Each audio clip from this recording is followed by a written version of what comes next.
It's great though. It's true. You know. And how about the video? I had a teacher say to me she didn't believe that a killer whale would eat a seal. I'm like, what can I do with her? Are you kidding me? Yeah. I then will go to Southie, unidentified location, and I'll work for Jerry for 8 hours.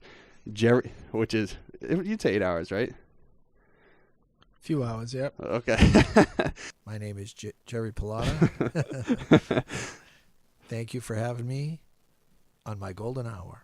Nope, blew it. Try again. Water, earth, fire, air. Long ago, the 4 deer nations lived together in harmony. Then, everything changed when the fire deer attacked. Only Derek, master of all 4 elements, could stop those boys. But when Boston needed him most, he vanished into the enchanted golden deer forest. Season 4.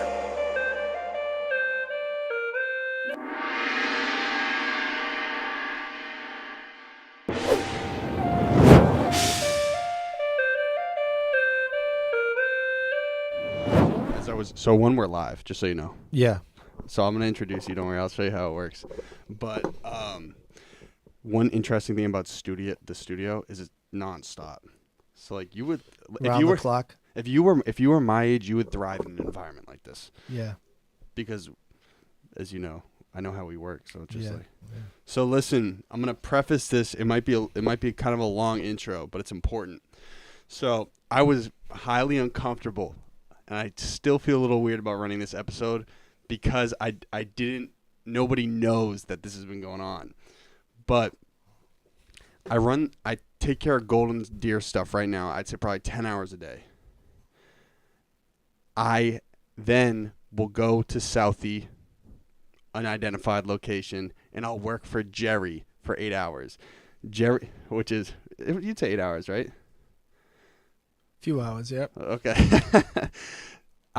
This would not be possible if I was not doing the work for Jerry and if Jerry didn't provide the opportunity for me to work for him. Jerry is one of the top children's authors in the country. Am I gassing you when I say that? Do you know you know what that means, gassing? Means you're making it up? It means am I like hyping you up too much? Well, he is. And so I facilitate a lot of the internet activity for Jerry.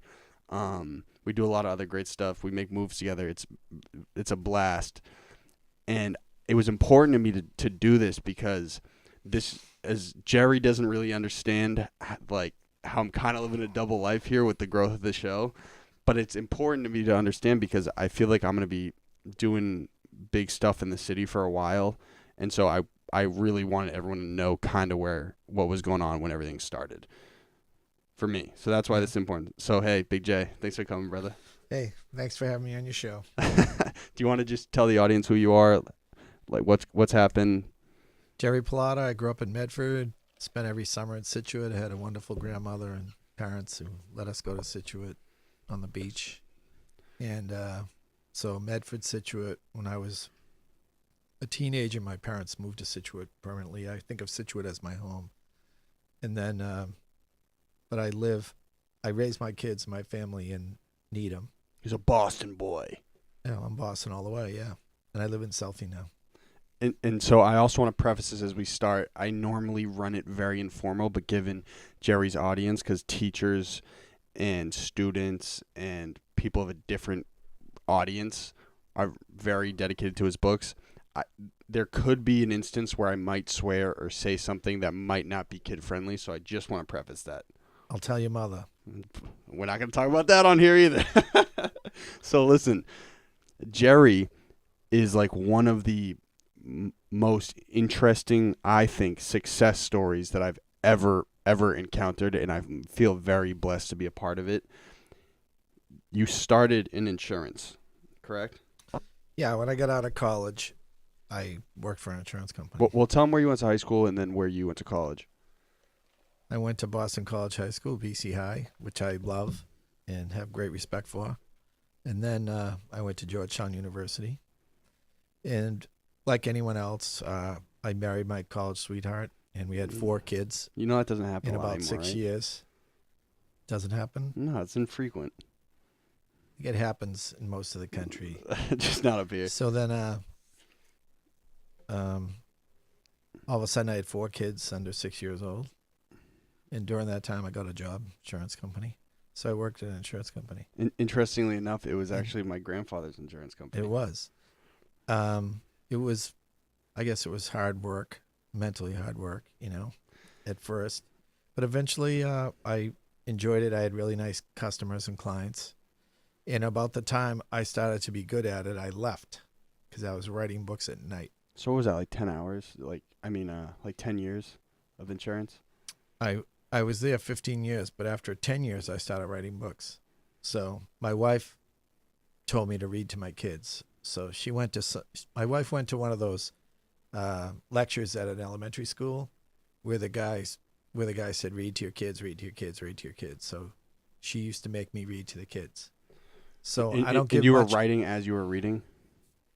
Well, I don't give much advice to people except read to your kids. That's the only advice I give. Read to your kids, read to your kids. You know what I say? What about work hard? Read to your kids and magical things will happen. Well, anyways, so when I was reading to my kids, I thought to myself, yeah, these books are cute, but I could do this. So that's what happened. I was inspired from reading to my kids to write my own books. So I started writing them in traffic, hanging out, whenever I wasn't really working. Still the way you write it today, right? Here and there. Yeah, I call myself a scrap writer. I sort of write everywhere, yeah. I sort of think about the books all the time, and I kind of write everywhere, I write on napkins. I write on plane tickets. I mean, you see this guy's notes. It's like there's notes scattered everywhere. But that's how, real creativity. I write on plane tickets. I write on phone bills. I write in notebooks. I used to have a BlackBerry. I used to write some of my books on the BlackBerry. Now the iPhone. Do you like the keyboard on the BlackBerry? Yeah. It was a better keyboard, I thought. A lot of people say that. Yeah. So I forget where we were, but so I think. So what happened is. But what you're also not saying is Jerry. It's like Jerry is 65. He'll probably kill me for saying that. But no, it's okay. Kids ask me all the time how old I am, and teachers get weird about it. But I'm like, hey, I'm 65. And so when I was 32, mm-hmm. My oldest kid was 4, I think. I started writing books, and I didn't know any better. I wrote the book. I designed the book. I hired the illustrator. I went and had the books printed. I did it all myself. Made up the name of my company. And what was it? Was it Corporate Board Books? No. It was Peggotty Beach Books. Oh, what happened to that? It's a long story. Peggotty Beach Books is how I started. Peggotty Beach is the beach in Scituate. Scituate, yes. So, now, here's my first big break. My first big break was, I used to say there was an invisible hand guiding me because I had a lot of great breaks. But one of my first big breaks was, I went to the New England Aquarium with my book, and they liked the book. And at the time, this is hard to imagine. So in 1986, there were no books in the New England Aquarium gift shop. So I was the first book in. So the Ocean Alphabet book was my very first book. And the first year, it sold 5,000 copies just in the New England Aquarium gift shop. So for reference, that's the same gift shop that's there. Is that? Now they probably have 1,000 books, hundreds of books. That was the only book that was in the. It was the only book. That was the only book in the door. Oh, so it's hard to believe. That's huge. People don't realize this, but the explosion. Can you pull it up? The explosion of children's literature was really in the 80s and 90s. So what is this, 88? 86. Think about it. Before 86, I mean, when did computers? When was like the first Apple computer? 2000, early. Well, I mean, when it was really sold. Yeah. Well, think about it. In 1990, it's really hard to print a color picture book. It's hard to imagine, but it's true. It's hard to sell it, too. Well, it's hard to print. So, I mean, if you look at the old Dr. Seuss books, they're blue and black, they're yellow and red, they're green and white. They're just two colors. No gradients. You couldn't print. You couldn't print really beautiful books. Well, it was really hard to print really beautiful books back then. Why? Printing process wasn't available, you know. And then when computers came, it all sort of changed. I think we're going off track from what you thought would happen. No, this is how we like to run it. I like when it goes like this. Okay. So you think me and you could hold a focused conversation? You think that's going to happen? No, I forgot something really important. I went to a function at BC High as an alumnus. Okay, when I wrote my first book, I had it, but I hadn't printed it. So this was my first big break. I went to a function at BC High. I went to sit down with my classmates, and there was no seats at my class table. So I ended up sitting over here at another table next to a complete stranger. So when I said, "Hey, what's your name?" He goes, "I'm Henry Quinlan. I'm a publisher in Boston." And you were like, "Let's I'm go." like, I can't believe this. And I told him I wrote a book. And he was really good about it. He goes, "Come by my office and talk to me." So when I went to his office. So wait 1 sec. So how long were you holding on to Ocean Alphabet before this meeting? Just a few months. That's still a long time. Like what the? I was trying to think of what to do with it. I was trying to like raise the money to print it or whatever I was doing. I was working on the design of it, or I was rewriting it and checking the facts, whatever I was doing. And I sit next to Henry, and Henry says, "Yeah, come to my office." So I go to his office, and the guy was great.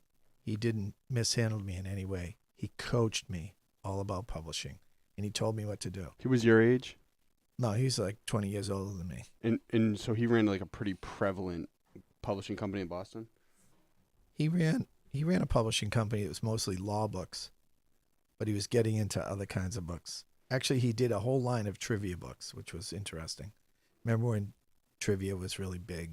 Yeah, Maybe I do. You don't remember because you weren't born. Well, no, it's on apps now. It's big on like... Yeah. So Henry coached me what to do. And so I put together a brochure and went to the New England Aquarium on his advice. And that was my first big break that they bought. What do you mean a brochure? I put together a brochure. It looked like this. It looked like the book existed, but the book didn't exist. Oh, it was like a pilot for a book. Yes.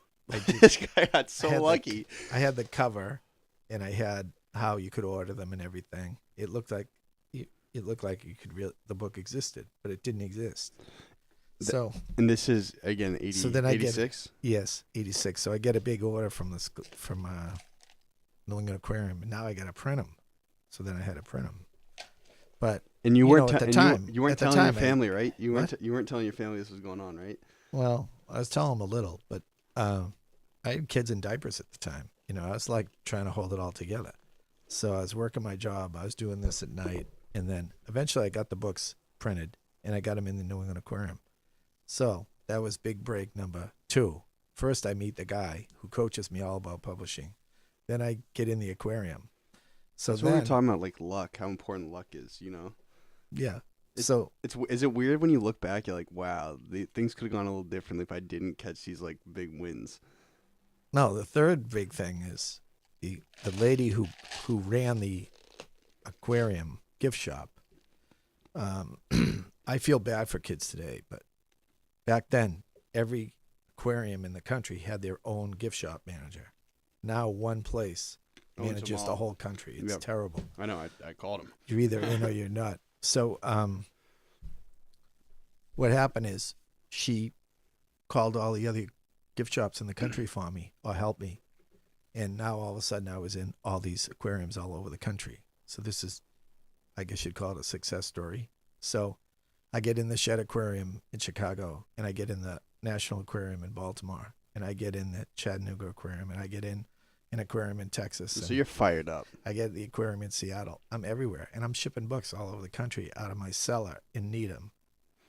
So I got books in Needham. I got the kids upstairs going crazy, and I'm shipping books, and I'm working my job.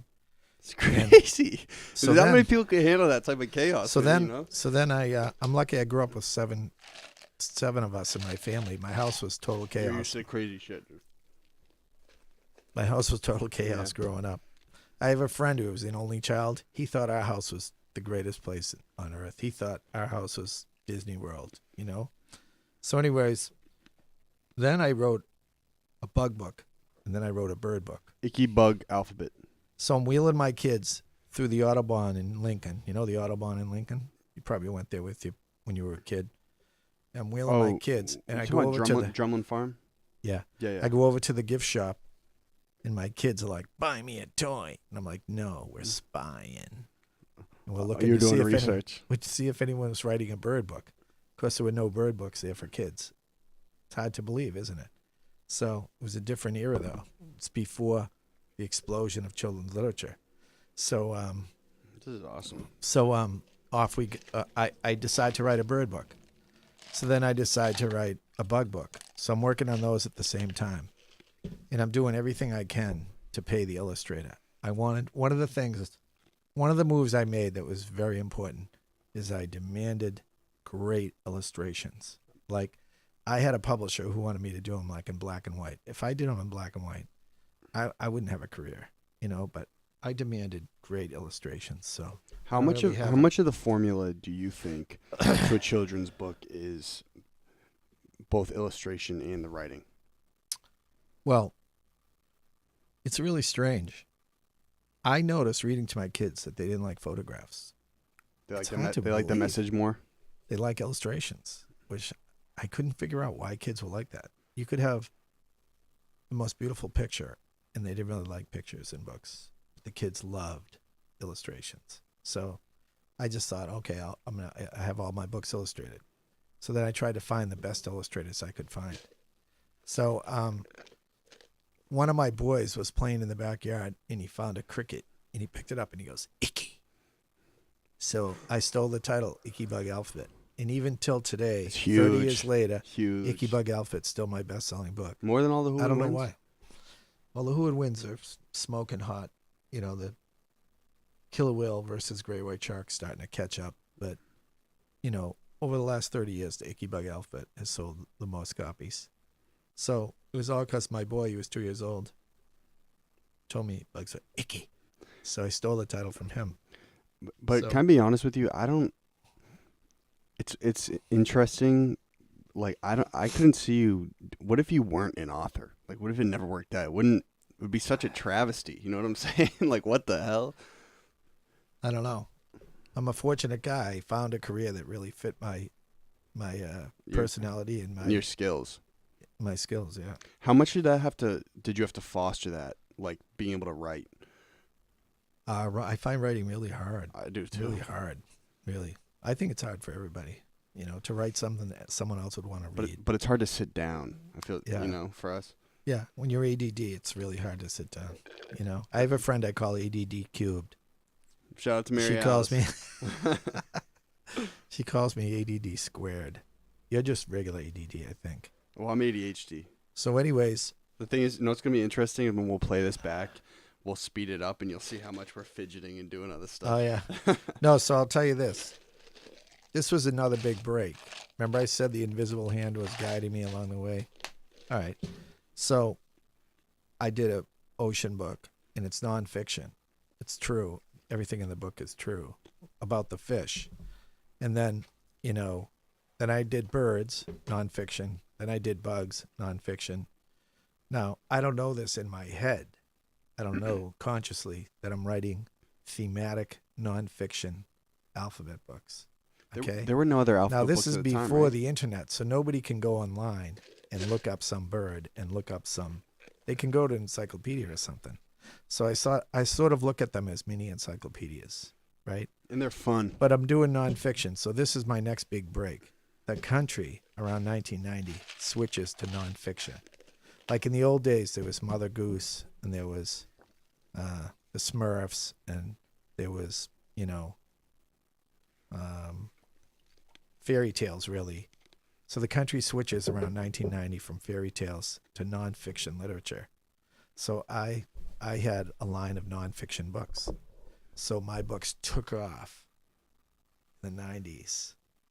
What they called, I've never discussed this with you. It was called the whole language movement.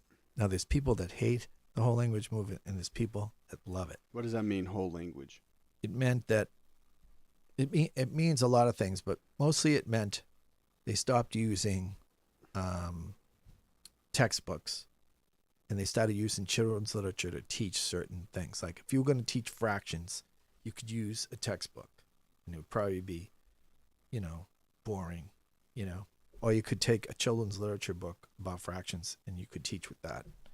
So what happened is, that's what I mean about the explosion of literature. It all happened in the 90s. And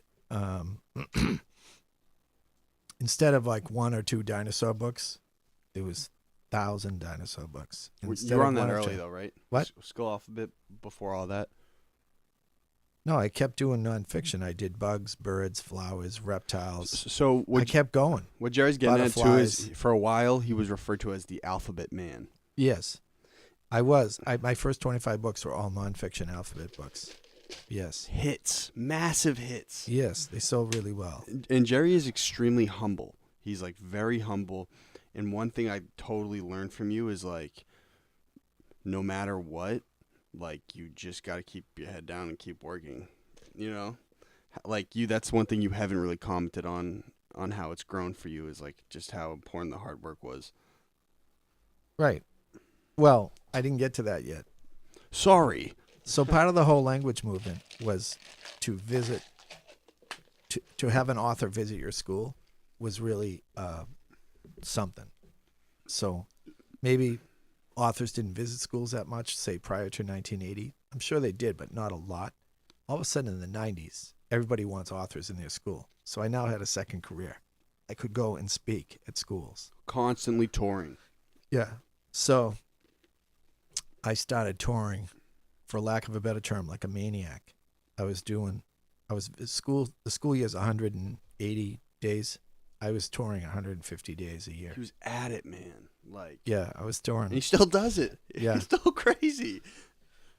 I know. When I look back, I think I've been to 4,000 elementary schools. Like K-5 is really my thing. Sometimes I speak to 7th and 8th graders, sometimes high school. Obviously, I've spoken at conferences with teachers and colleges, but really at kindergarten through 5th grade is my thing.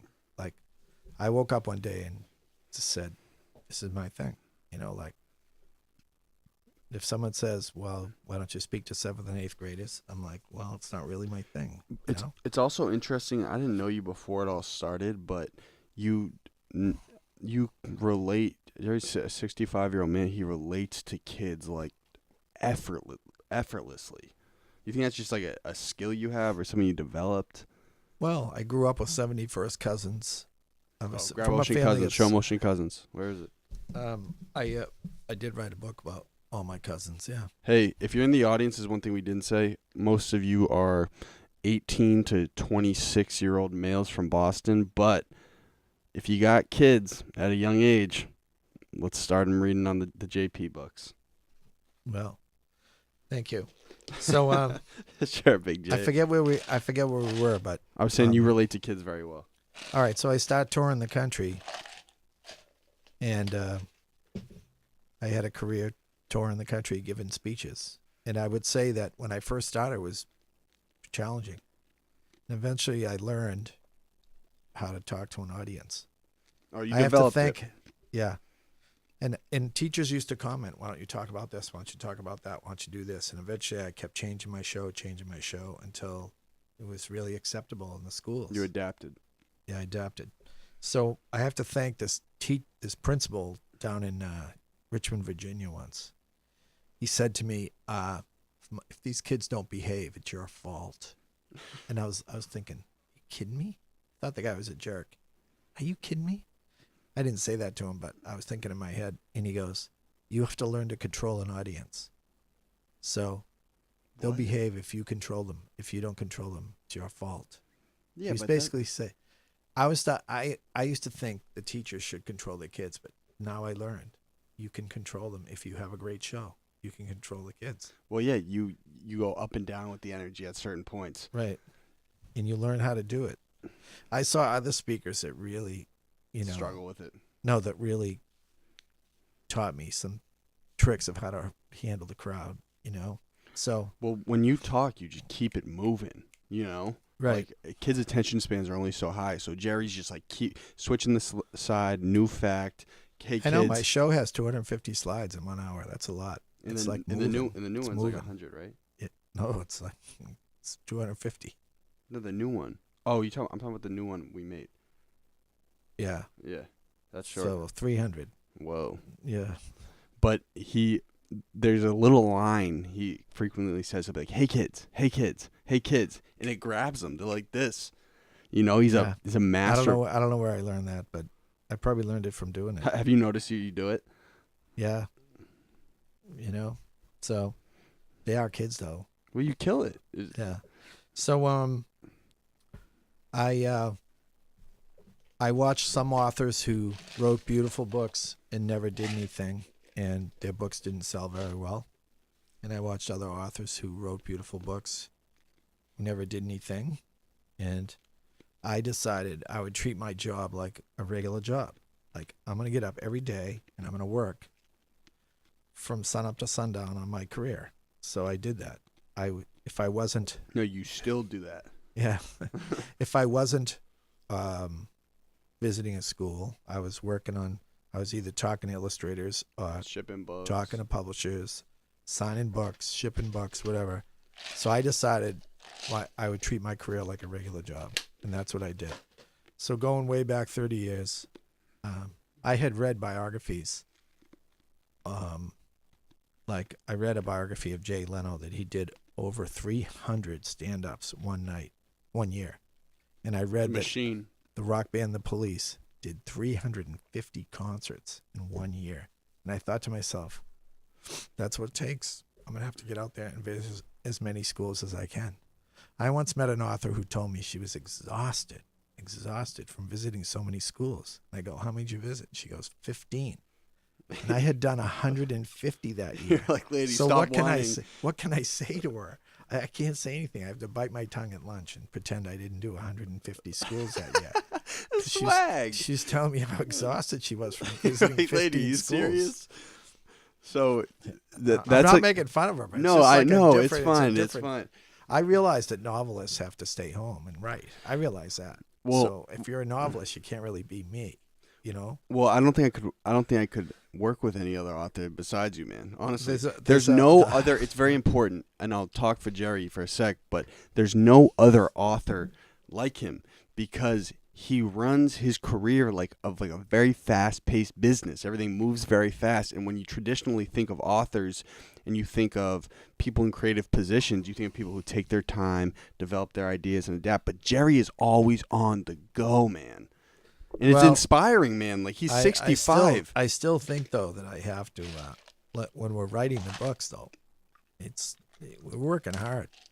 You know, That's the hardest part.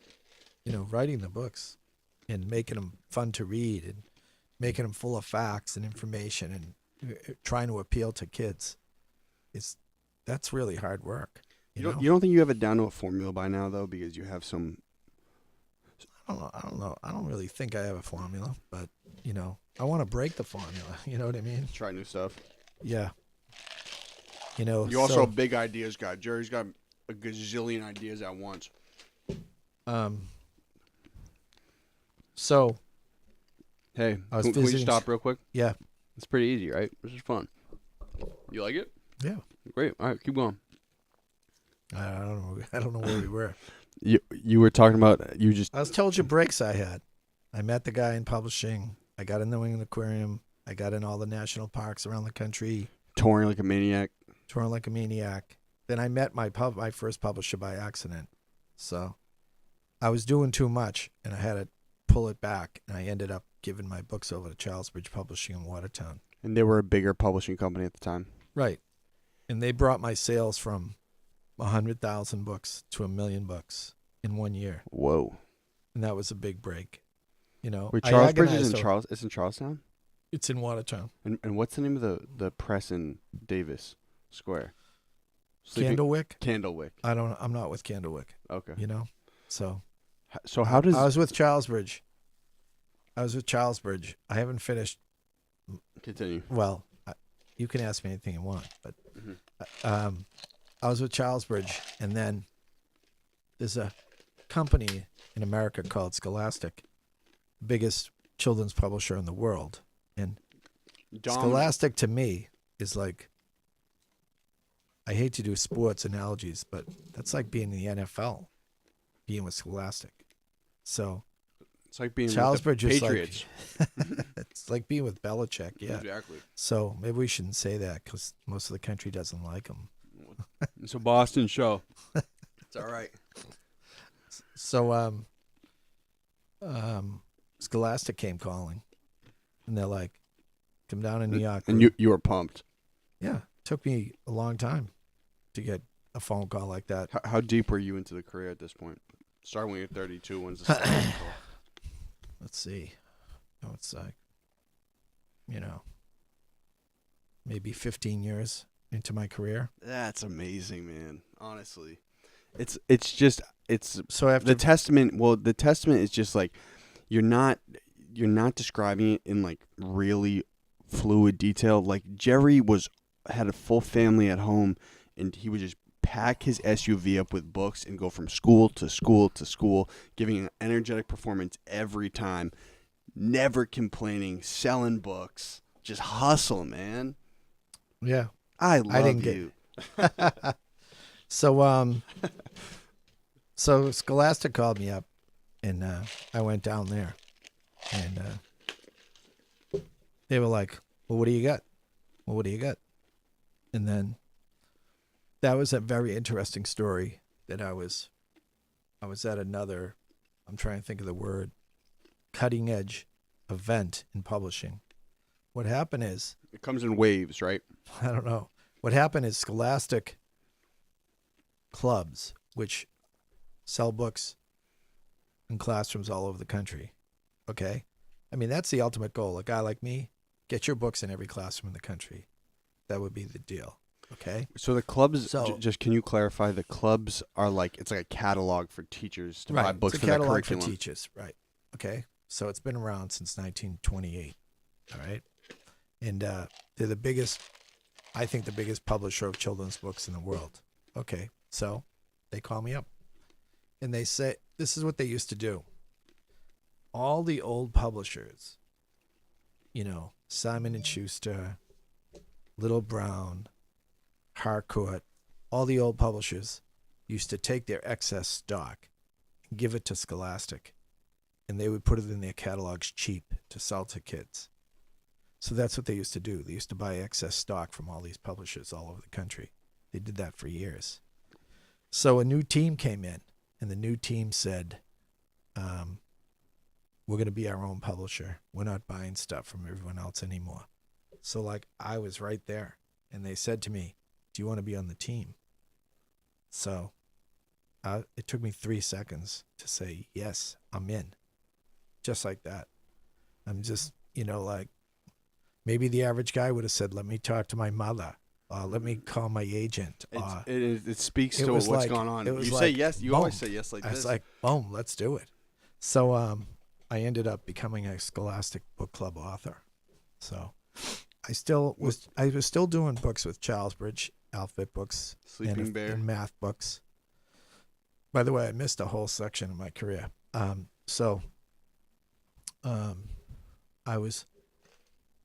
was with Scholastic, and in my back pocket at the meeting, I had the Hershey fraction book. And because of a friend of mine who wrote M&M Candy Counting Book, I ended up, through all sorts of weird stuff, ending up with the Hershey fraction book. So I showed the Hershey fraction book to Scholastic, and they're like, we'll take it. So then they go, well, what else are you doing? And I said, I'm doing this. And they go, we'll take it.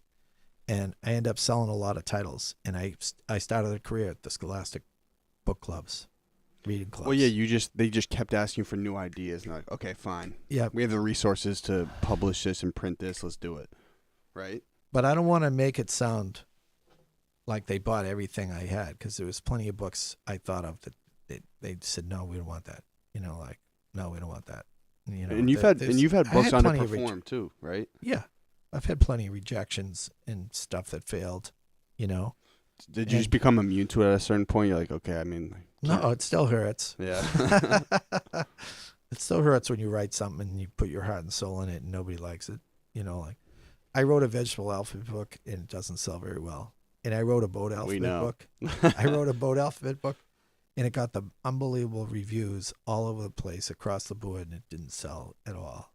And it's a really beautiful book. Well, what matters more to you? It's selling big or just people enjoying it? Honestly. I know. Well, we all want them to sell big, because then you can do other books. If your book stops selling, then you're kind of like stuck. Well, yeah, and you're entrepreneurial.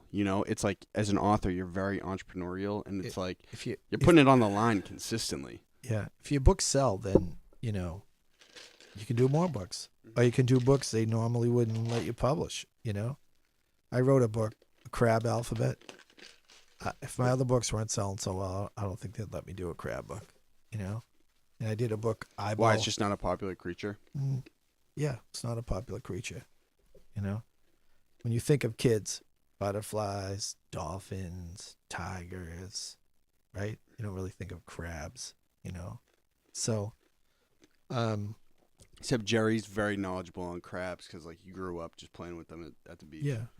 Well, anyways, I skipped a part of my career.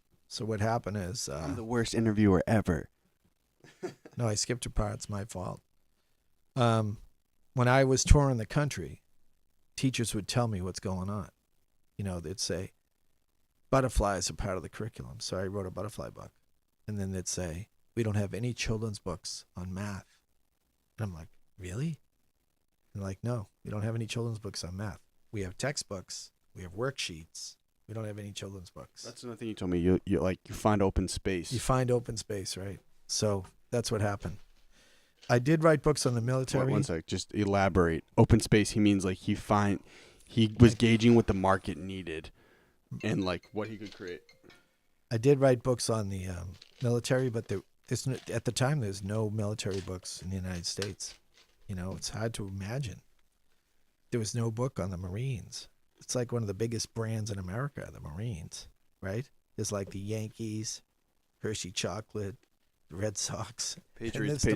And then there's the Marines, right? So did you have to pass through patents and stuff to do that? No. No licensing, none of that? No. It's owned by the people. We're the taxpayers. We own it. So then... they must have a trademark, though, right? The U.S. Marine logo. And it's owned by the taxpayers. You can use it, So we had the books checked by the Pentagon. So you did have to run it by some people. They didn't sell very well, but no one else was doing them, So about 9 years ago, I thought of this idea. Who would win if a killer whale fought a great white shark? And I wanted to do it. I'll tell the public this because it's a pretty good publishing story. I wanted to do a picture book like that big, like this. I wanted to do a picture book, killer whale versus great white shark, and what would happen. Hardcover? Yeah, and what would happen if they fight. So I showed it around New York, and they said, nobody's making money in picture books right now. We want you to do a reader. But I didn't know what a reader was. That's what this is. A reader's like this. So a little kid, he's in first grade, second grade, he'll pick up a book like this. Too heavy? No, he'll pick it up. But a kid in fourth grade will not be seen around the school with a picture book. But he will. Oh, it's book. it's a little. Yes. Oh, I don't get that. All right. So the kid. This structure. He You're saying might this like to read structure it. of book is like cool for kids, but that's like too immature. This is for like older baby. Kids. This is a baby book. So a kid in fourth grade. The kids know that. Fifth grade won't be seen with this book. Wow. He'll read it privately and like it, but he won't walk around like this, like wow. It's a football, right? The psychology behind the children's stuff is unbelievable. So, but they like this because it looks like a chapter book, but it's not. It's a picture book. But they call these readers. They're like little readers. So they're like a step between like a really simple book that goes 1, 2, 3, 4, like a really simple book, and a picture book. And a chapter book. It's like a step between a picture book. I messed up. It's a step between a picture book and a chapter book. Mm-hmm. So right here is this picture book, and over here is Harry Potter. Mm-hmm. You know what I mean? So in between, Harry Potter's the standard, right? That's like the highest you would reach in children's literature. I don't know. Goosebumps sold the most copies, 400 million. More than Harry Potter? No think way. so. No I think way. so. I think Goosebumps holds a record. 400 million books sold. I'm gonna look it Don't up. look it up right now. That's fine. We can do this on the podcast. Okay. But I think he holds the record for the most books ever sold. that's R.L. Stein, right? Yeah. The thing is, Jerry is like, you created a niche for yourself. Harry Potter has estimated sales of $7.7 billion last year. Yeah. Yeah, but that's probably movies and stuff too. Wow. I'm pretty sure Goosebumps is the number one all-time children's. Well, how many copies are there total? 100? What? How many total Goosebumps installations are there? Oh, I don't know. So, But anyways, you see my point? The new series, That Jerry's new a series. kid will carry this around, but he won't carry it. I get it. Yeah, all right. So at first I didn't want to do it. I was a picture book guy. Mm-hmm. And they were like, this like really hurt my brain. It was like I had to switch how I think, right? It sounds stupid, but it was like You got to adapt again. it was like I don't know. It was a brain twister. So anyways, I never had photographs, but they let us use photographs. Wait, so can you explain the difference between an illustration and a photograph? No, it's an illustration. It's hand drawn. So he's saying like this page. Well, nowadays that's a photograph, correct? Nowadays, it's a photograph. Nowadays, there's his photos. There's some photos. I don't know, right? But then the illustrator. And then the covers illustrations. They might be doctored That's photos. an illustration too. Yeah, it might be doctored photos. You know what I mean? Where nowadays you can't even tell. No, these are illustrations. No one ever photographed them like that. You know? Wait, yeah. So who? So whose decision was it? Was it the publishing company or your decision to have a crossover between images and illustrations? They told me. Was it more? They engaging? told me they wanted 8 photos in each book. Why? I don't know. You said okay, fine. Okay, fine. We'll use 8 photos in each book. And they said the rest can be illustrations. It probably had to do with cost, getting permission to use photographs. I have no idea. So anyways, we started doing these books. And Well, tell them how you came up with the idea. so the idea was how to come up with the idea. It's crazy. So mind you, I was this just series, sitting this in Who Would there. Win series, is like Has sold 10 million copies. yeah, like That's real, really smoking hot. yeah. Really, that's really moving books. And you guys also got to think like everyone reads online now on Kindle or Apple Books. Teachers are still like totally consuming these books because the product is amazing for kids. He's incentivizing like tons of kids to read. Yeah, I call them my reluctant reader. I'm Jerry's cheerleader. I call them my reluctant reader boy books. That's what I call them. So I'm a very lucky guy that they have been accepted so well. Well, what's interesting is that you're like at the apex of your career at 65. Most people it'd be at like 40, right? Normally, for a children's I author. don't know. It's awesome though. I never really thought. Keeps it moving, brother. So yeah, explain how this happened. It's hilarious. How it really happened?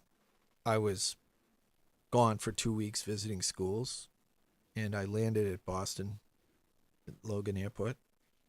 At 1 p.m., my family was supposed to come and get me, and they lived 11 miles away, and they came in 4 hours. They left me. You were PO'd, man. For 4 hours.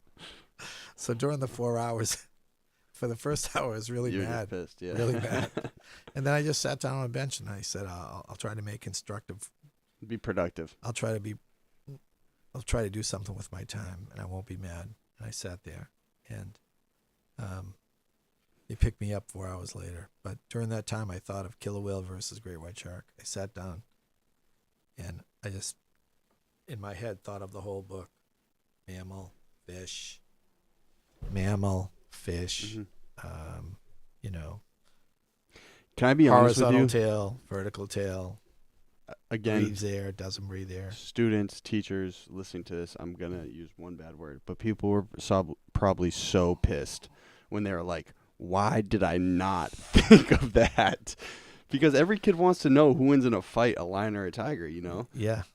That's awesome. Yeah. So far, so good. Things are great. And so, did you think, and oh yeah, how did you initially pitch the series?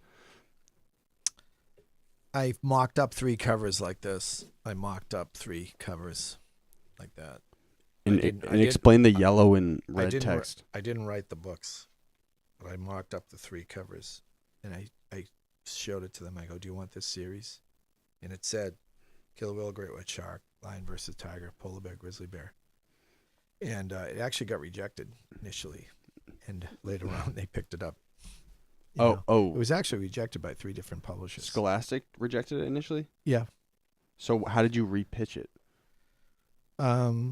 The head lady's really smart, and she always liked the whole concept and had great faith in me. And what I'm saying is, like, the second time, what did you say that was more convincing than the first pitch? Well, the people that rejected it got fired. Okay, yeah. So then there was like a new team in, and the new team was like, hey, let's get that guy back in here. You know, it happened like that. You know? So how long did you have the idea again before it went to print?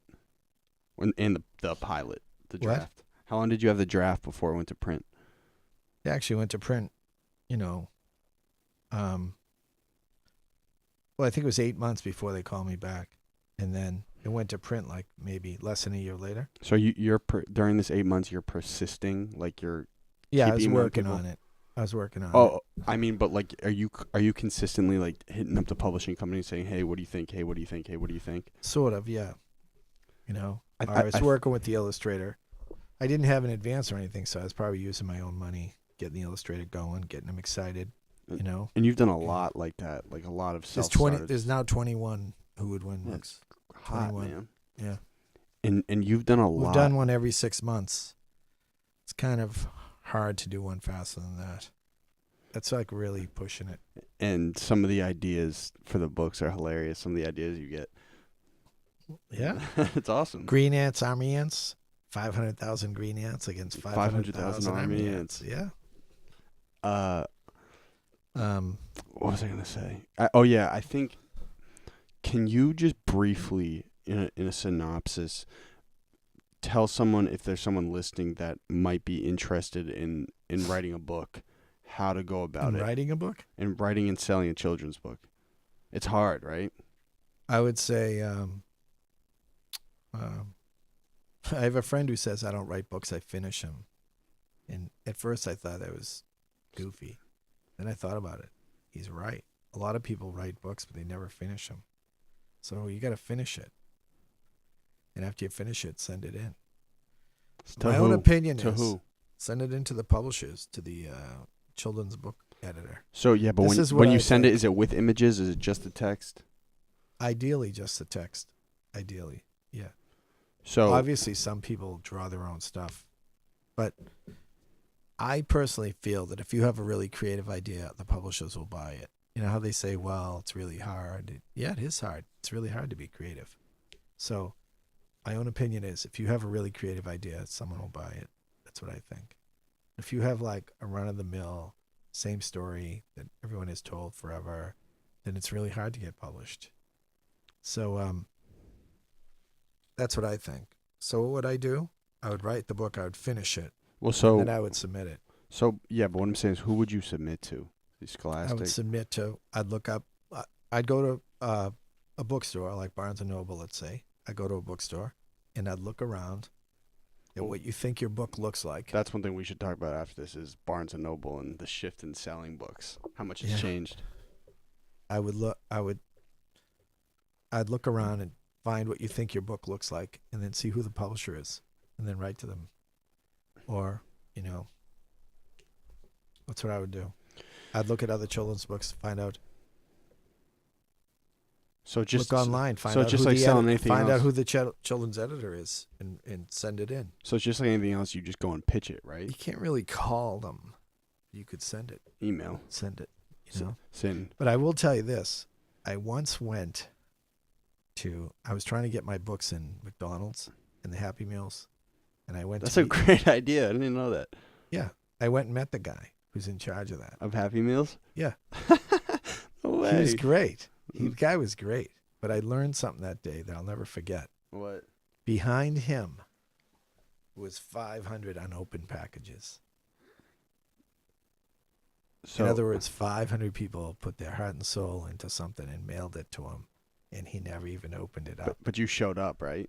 I showed up in person, yeah. And that's another thing I learned from you, man. I'm telling you, after 2 summers ago, I've been doing it for everything. You just show up.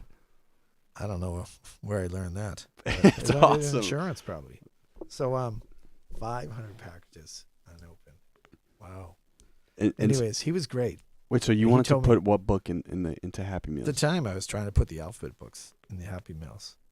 I mean, if I could, I'd put the Who Would Win books in there. Would that be acceptable now, given like the health crisis with McDonald's and stuff? It would totally be acceptable. You know, I think. Would you feel bad about that? No, I'd feel bad if they had to get a little plastic toy. You know what I mean? Yeah, but you have kids like stuffing their face with a Big Mac reading your books. I think it'd be great. It'd be hilarious. Get them all reading. Yeah, that's true. You know. So yeah, can you talk about Jerry lived through the internet boom and boost?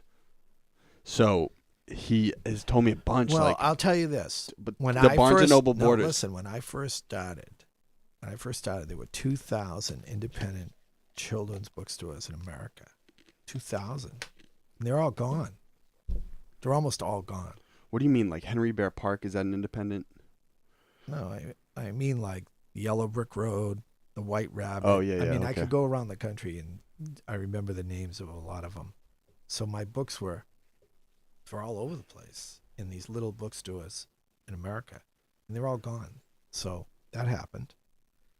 So then, you know, instead of that happened when the internet took off, Yes. which is what, early 2000s. it happened from Barnes and Noble moved in first, then the internet moved in. You know. Did that worry you at the time? Like, oh my, how am I going to sell my books? What's going on? No, my books were selling great. So I'm trying to think of how there just weren't as many bookstores, you know. It actually helped me because I was selling books out of my trunk. So if I went to rural America, there was no bookstores, you know, so I'm the only one in town with books.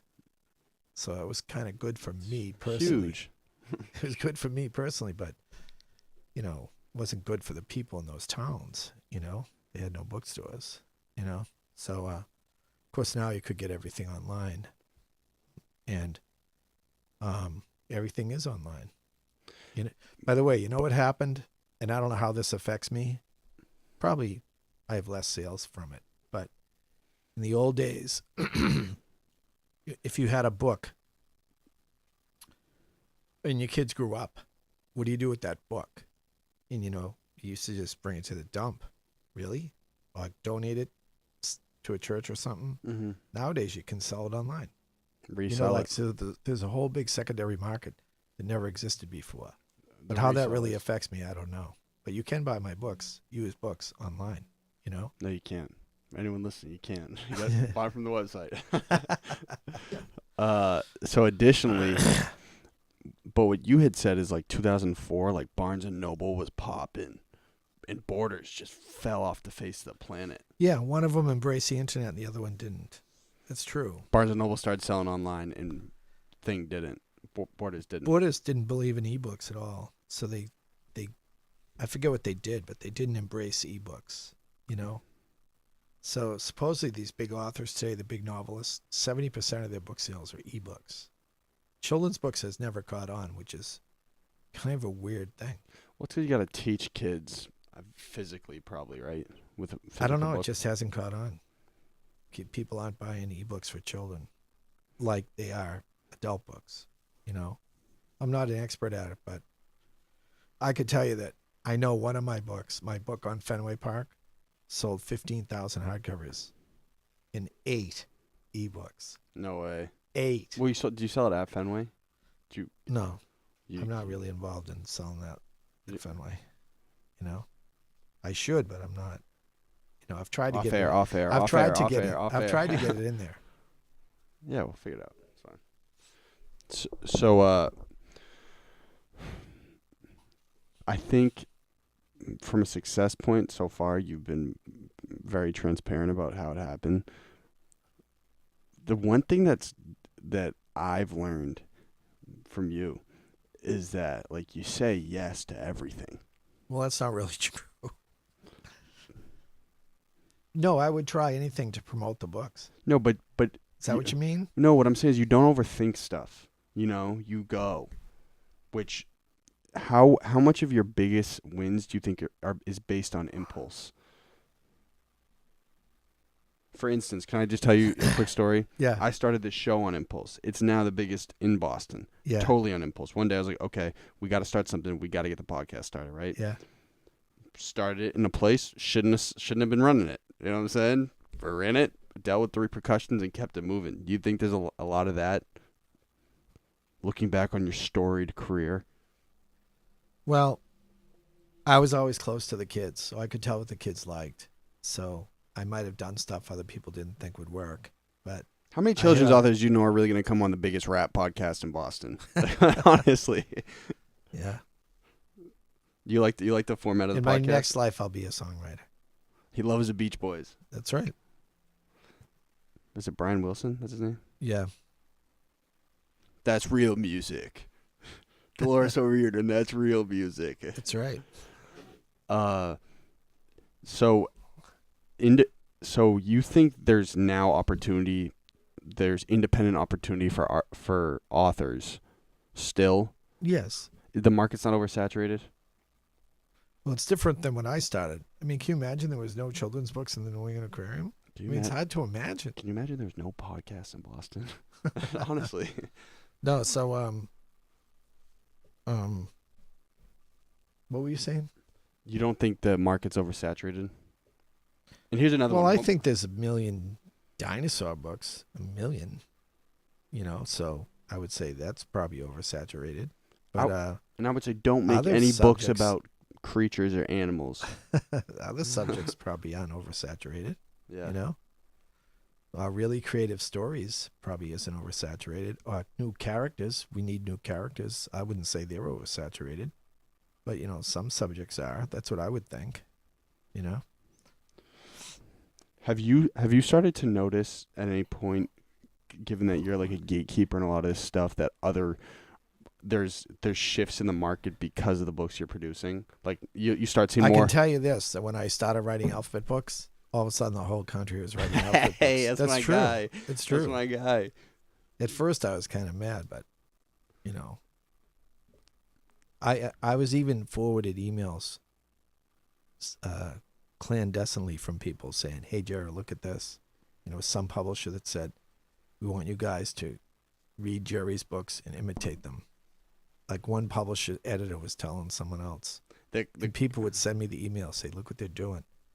Yeah, that happened. I want to make sure I don't dip into too much of the politics and stuff, obviously, because it's a weird situation, everything that's going on. But authors are competitive.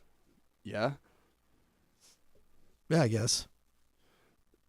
And I used to think we were competitive, but I don't think that anymore. I think everyone's so different, creatively different, that we don't really compete with each other. But it's about demanding the attention of children, correct? I don't feel like I'm competing with another author. You know, You're really obviously kid's favorite author, though, you know? Yeah. You don't think, like, other authors want to be in the position you're in? Sure. If I wasn't selling millions of books, I'd want to be selling millions of books. You know, I was That's in my that guy. position. That's I was my in that guy. position for years Mm-hmm. where, I mean, I remember being at a conference and I had 3 people in line and the guy next to me had 400 in line. I mean, that happened to me a lot. Conferences is a great place to sell I'm books at a as well. conference with, you know, say 800 teachers, and this guy has 400 in line signing books, and I have 3. That happened a lot, stuff like that, When was that? in the last 20 years, you know? And some of that's been reversed. Like I would have a big line and they wouldn't, the new authors wouldn't, so it wasn't always, it wasn't always easy. Mm-hmm. I was working my brains out, really. You still do though, man. You Yeah. know? Well, it's joyful work, hanging with kids, getting them to read, talking to kids. It's joyful work, really. Talking to teachers. When you go into a school, it's a different environment than being in the real world. It's like happy and nice and people positive. Positive and upbeat and, looking to the future. At least that's what I think, Mm-hmm. Do you feel a strange obligation sometimes when you write books? Like, I have to make sure I'm very, like, transparent because, like, these are very, like, sensitive minds that are absorbing the information. I don't know what you mean. You know what I'm saying? Like, you have to write a book, like, I think I have your product has to be, like, honest and has to be good because right. your market is, like, people with very Yes. sensitive minds that absolve information differently. Well, I'm using nonfiction, so that's easy. yeah. But maybe too much nonfiction isn't that good. Like, do you really want to tell a kid that wolverines rip the eyeballs out of the animals they catch? Like, it's great though. It's true, And how about the video? I had a teacher say to me she didn't believe that a killer whale would eat a seal. I'm like, what can I do with her? Are you kidding me? Yeah, bleeding. Half of them everywhere, eat nasty. seals, the other half eat fish. Bleeding everywhere, gross. Yeah. What? Okay, that's one of the last things we'll hit on. Is Jerry also does psychotic research? Like he knows every animal out there. He does. I would tell. What's the most powerful animal? What's the most powerful animal? The most powerful? If you can match up all the animals in a massive fight, who's taking the W? Honestly. Well, the orca, the killer whale, is the smartest of them all. He would take them all. How do ocean. you know that information? He's in the ocean, so he can't fight on land. But so the killer whale's wiping out everyone in the ocean? I would say the killer whale is absolutely the apex predator. Well, he is the greatest. What about the megalodon shark? He's dead. We don't know that. Probably in Antarctica somewhere. He's right? extinct. What did a whale researcher once tell me? That orca is the greatest predator God ever created. Probably the truth, though, right? On land, they're fast. On land, I'll have to think. Tiger. Venom kind of evens the playing field for everyone. What do you mean? It's venomous snakes. True. You don't think a tiger could wear a shot from a rattlesnake? No. You don't think so? You think it would cripple a snake? I mean, a tiger? 2 steps, dead. No way. Yeah. So if you were in a fight, who would you want to face of all the predators? Who would you be most scared if one started to square up on you? Who would I be? Probably. I'm gonna actually cut this up as a clip for the Instagram. If there was one animal, you're totally alone in the wild. Who are you nervous is gonna totally sick you? Wait, let me ask you one more time. I want to make sure I'm very transparent. You're alone in the wild, right? Yeah. You're in a stadium Coliseum dome and everyone's watching. Yeah. It's just Jerry alone. Yeah. They release an animal from a cage, saying you got to fight that thing to the death. Who do you not want to face? Well, a blue-ringed octopus. No, it's on land. It's on land. A blue-ringed octopus, which is as big as your hand, has the most potent venom in the ocean. Where are they? They better not be down the Cape. They're in Australia. Yeah. Yeah. So then, let's see. An inland taipan in Australia, the snake, the inland taipan, they call him a two-step snake. You get bit, you walk 2 steps, and you're dead. Wow. All right. Do they ever attack humans? I guess if you stepped on him, he wouldn't be too happy if it could happen. But where is that? Australia. Okay. Australia's a different world. There's 2 for Australia. Like kangaroos can throw fists. I'm trying to think. I was in Africa for 3 weeks, and everyone fears the hippo. Why? It's huge. I think They think he's a nice, playful little guy, but Jaws are massive.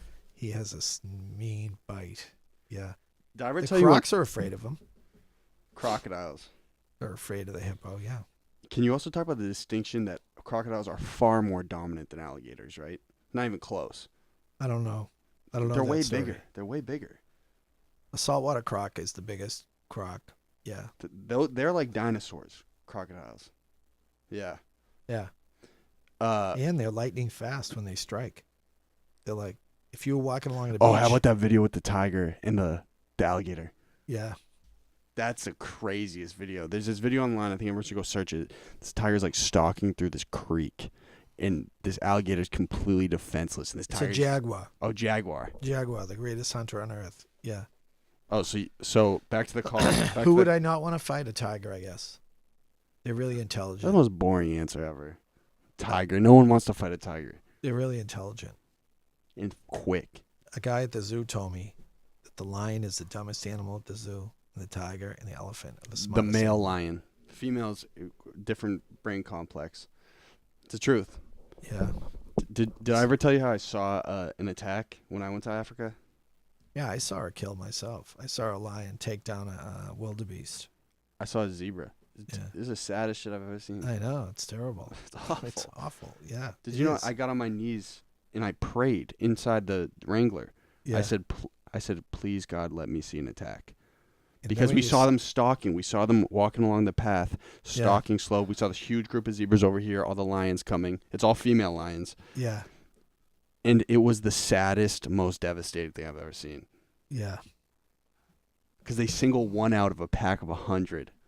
Yeah. Wow. All right. All right. You don't like tiger as an answer. Okay, let me ask the question again because I'm going to cut this up as A a clip. mosquito with malaria. How about Okay. that? You're sick. That's No, I do not want to get bit by a mosquito with malaria why. or the Ebola virus. I don't want to get bit Oh, by. now you're getting tricky with it, man. Yeah, okay. All right, I'm gonna ask the question one more time, What? so I can cut up as a clip and it's easy for me to cut. It's Boach Bonnie is in the Coliseum. We're looking down. Jerry is on the base floor. Yeah.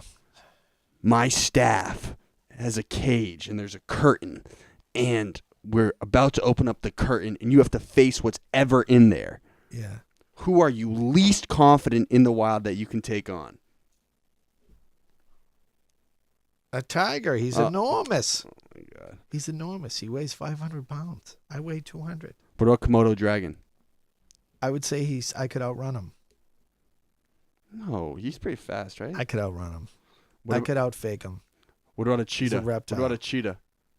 A cheetah can run 3 times as fast as me. So you're But taking. he's not that big, though. He's not that big. Yeah, but you think a cheetah would be more. You think a He's cheetah? not that big. Tigers would are have a huge. chance. You ever see Mike Tyson with his tigers? No, but it's got to be fun. They're huge, and they love him. Yeah. Okay, so listen. You know what's funny? You're like the kids I see in schools. Me? They ask me stuff like that. Oh yeah, it's Would awesome. you fight a tiger? Would you fight a killer whale? The Okay, kids ask me all that stuff. so who are you most confident you could take on? Like of any big predator? A big predator? What about a grizzly bear? You don't think a grizzly bear would body you? Grizzly's just supposed to lie down and not look at him. Be very still. You don't run. Suppose you're supposed to lie down and not look at him. I have to show you this video when we're done. I told you about wolverines. What? No, what's They wrong? claw your face. He loves this stuff. It's I don't love it. It's truth. So, what's a honey badger? What's the advantage of a honey badger over a wolverine? I think a wolverine is bigger. You know? Honey badger has thicker skin. That'd be a great fight. I'm mad I didn't do that. What? I didn't do that in a book. Wolverine, honey badger? Yeah, that'd be a great book. It's I did do Tasmanian Wolverine, devil. Tasmanian devil, and I did do honey badger, hyena. Where is Tasmania? Is that off Australia too? Yeah. It's like a different world out there. Yeah. Craziest snakes. One last science question. Yes. Who wins a fight? I mean, this is like fast. I never asked you this. Who wins a fight? A fully formed golden deer, right? Yeah. Fully formed Yeah. or coyote? I think the deer wins. The big buck? How does it do it? It kicks the hyena. First of all, you can outrun them twice as fast. But coyotes have like teeth. Deers have like. Coyotes are little scrawny things. Or what about a wolf? They're little. What about a wolf? Lone wolf. I'm not sure how good they are alone. They're good in packs. Not sure. They're weak Huh? mentally. They're weak mentally. Is that what you think? Well, deers travel alone. Okay, so listen. How was this? Fun? Yep. It was good talk. I had a great hope time.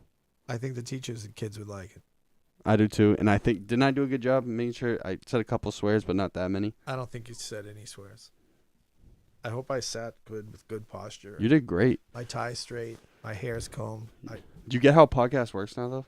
What? You get how podcast works? Yeah. Simple, right? That's nice. Also, for anybody that's tuning in, Jerry is another person I know that fully stuck to his own creative vision and was very consistent, and then reaps tons of fruits of your labor. If that's how you say it. Don't want to sound inappropriate. But yeah. Like a rapper, like an artist, like anybody. It's the same shit. Same nothing. But hey, thank you for coming. Hey.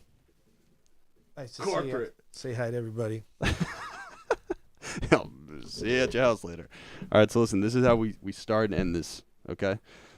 You say, hi, my name, and this is my golden hour.